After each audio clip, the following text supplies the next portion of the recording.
Hi Math 34 students. This is Module 6, Example 1 on page 120. Make sure you first read the new vocabulary on pages 119 to the top of page 120, and then go ahead and start Example 1 with me. Example 1 tells us that Canada has two official languages, English and French. Statistics students in Canada chose Canadians at random and asked, "What is your native language?" Here is a distribution of responses which combine the many separate languages from the Asia/Pacific region into one category here. So our first question is, what probability should replace the question mark under other in the distribution? So remember that probabilities must add up to 100% or 1.0 as a decimal. Using that fact, we can calculate out that missing probability.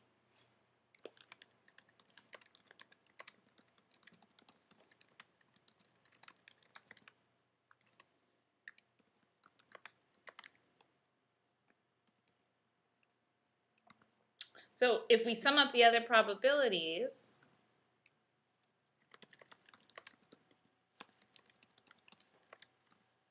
total 0.91.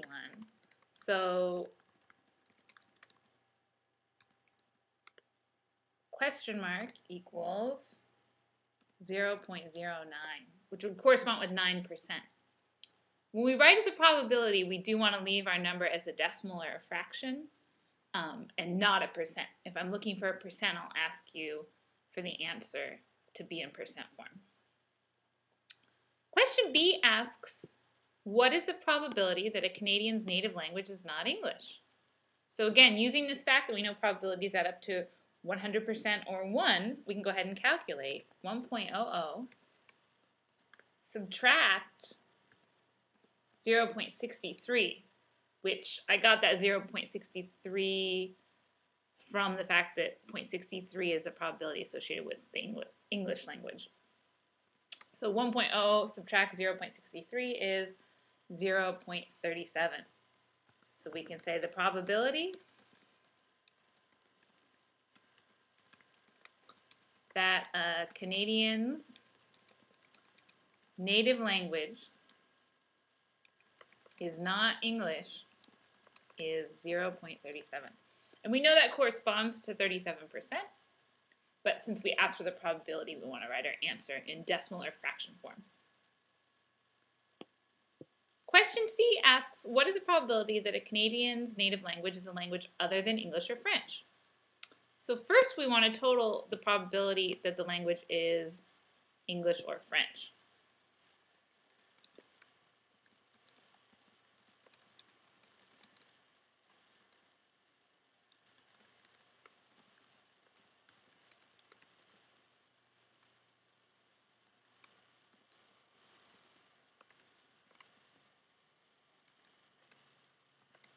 So if we total this up, we get 0.85.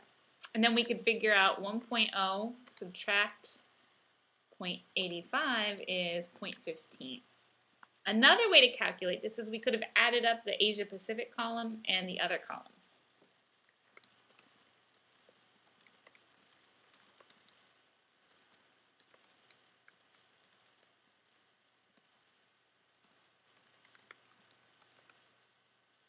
And that would be 0.06 plus 0.09, and that would also add up to 0.15 for our probability.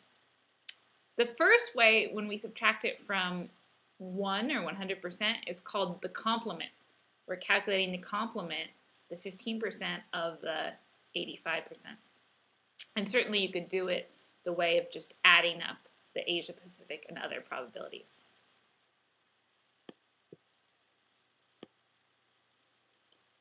Let's go look at example 2 on page 121. So this is about running a coin toss experiment. So you guys can remind me to do this in class. I'm going to fill out sample data here to help you get an understanding. But again, remind me to do this page in class together, and we can. So if we toss a fair coin, for example, heads and tails are equally likely outcomes, what is the theoretical probability that the outcome will be heads? So we know heads is going to come up half of the time we expect, or 0.5 as a probability. When you write probabilities, remember a fraction or a decimal answer is fine. So for part B, we want each person in the group to conduct a coin toss experiment by taking a coin out of your pocket and tossing it. I'm going to go ahead and write results from my coin toss in here, and we'll use my sample data to fill yours in. And I may have to I'll just space mine as best as I can.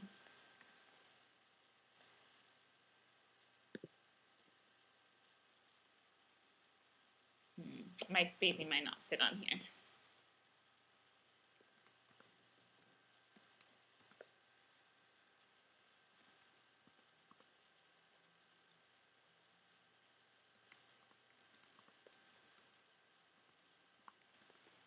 Okay, so I got 7 heads and 3 tails. Kind of hard to see typed in the table because of the way the font is set up. So out of my 10 trials, 7 out of 10 were heads, or if we make that a probability, that's 0.7 is a decimal. Either way, fraction or decimal is a probability. Now imagine you have 4 students in your group. Here's some data from when I ran it last semester. In one group, 24 out of the 40 total trials were heads, or as a percent or probability, as a probability it's 0.6. As a percent, that would be 60%, but again, we're not worried about percents here. And then you look at the fraction of outcomes for the whole class. So in this class, there were 32 students. So each student did 10 trials, so that was 320 trials. And we had 153 out of 320 heads. And as a decimal probability, that was 0.478. I did some rounding there. So question C is asking us, as the number of trials increases, what happens to the fraction of outcomes that are heads? So let's look. When it was just my 10 trials, I had 7 out of 10 or 0.7.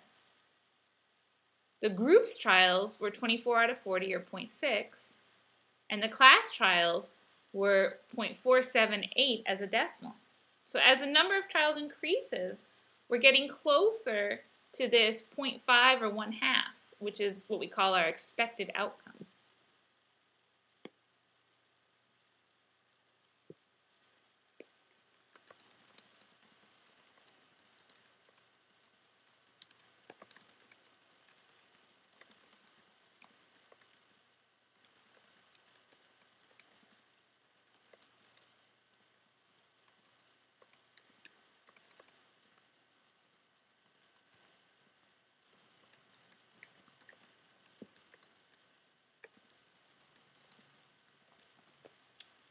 So I put a note here, as the number of trials increases, the fraction of outcomes for heads is closer to 0.5 or 1/2. And 0.5 or 1/2 is what we call our expected outcome.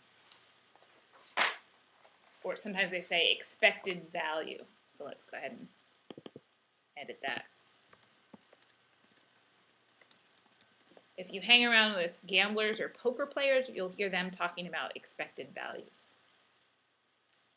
Okay, let's go look at example 3 on page 122. So take a minute and pause the video and read through this information about the sample space and an event. And this notation, P of E, is a kind of function notation that represents the probability of a certain event occurring. And then we'll go ahead and look at example 3 together. So example 3 says, suppose we flip a fair coin 3 times and record the outcome of the 3 tosses. And so the first question it wants us to work out is, what is the sample space S for this experiment? I'm going to show you a way to calculate the sample space using what we call a tree. So if my first roll were heads, then in the next, or my first flip, we're flipping a coin, not rolling it. If my first flip were heads, my choices for the next flip would be heads or tails. So I'm going to say H or T. And then for my third flip, each possibility, heads or tails, has another heads or tails possibility associated with it. So you can sort of see we form a tree here, and you can connect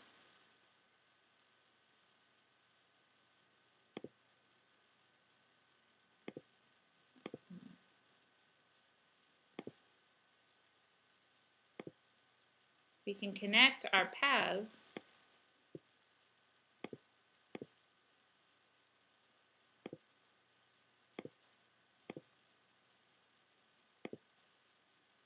with the arrows.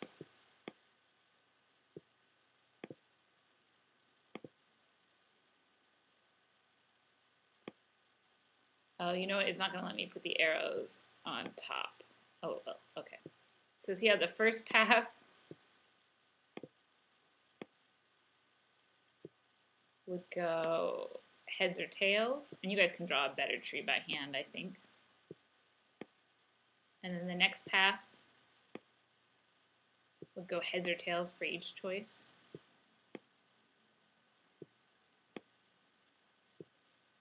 So when we get our tree drawn, this gives us all the possible paths like that.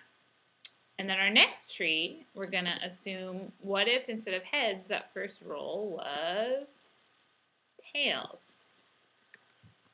So then the next choice would be heads or tails.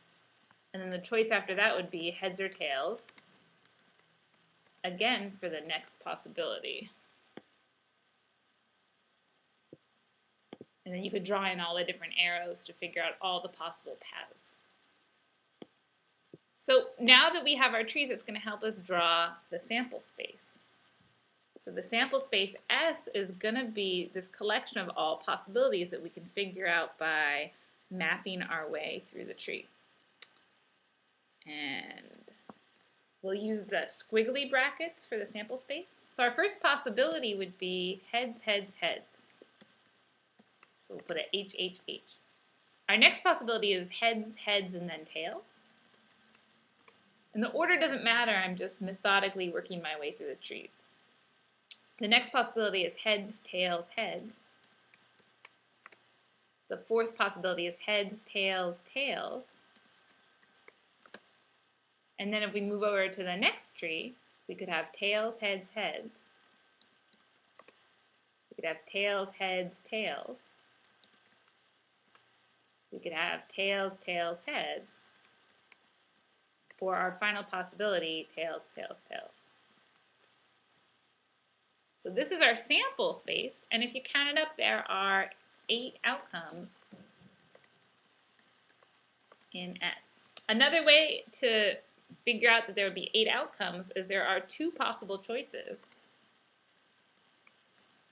heads or tails, and you ran the trial 3 times. So 2 times 2 times 2 3 times, or we could say 2 to the 3rd power, is 8. So that's a shortcut way to figure out how many possible trials. So now we're interested in this event E that we roll heads only once.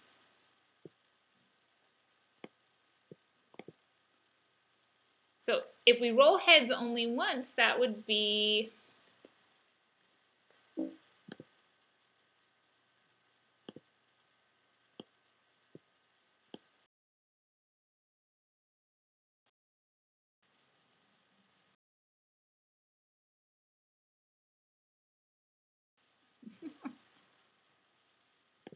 let's make a new text box.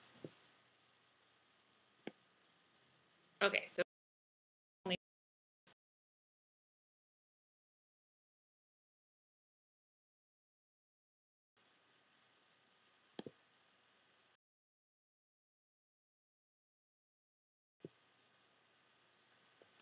that would be the possibilities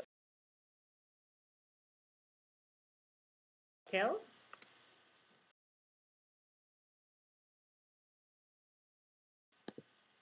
And then our next possibility would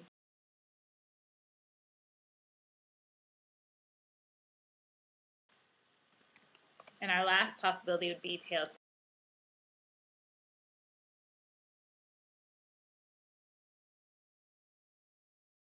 Our three outcomes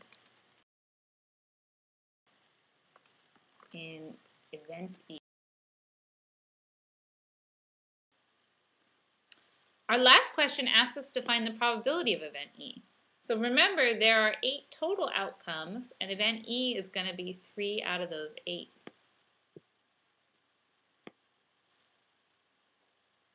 So we can say probability of event E equals 3 out of 8, or as a decimal that would be 0.375. Okay, go ahead and start on the group problems, and remember to work in the group assignment forum and post your questions and answer each other's questions.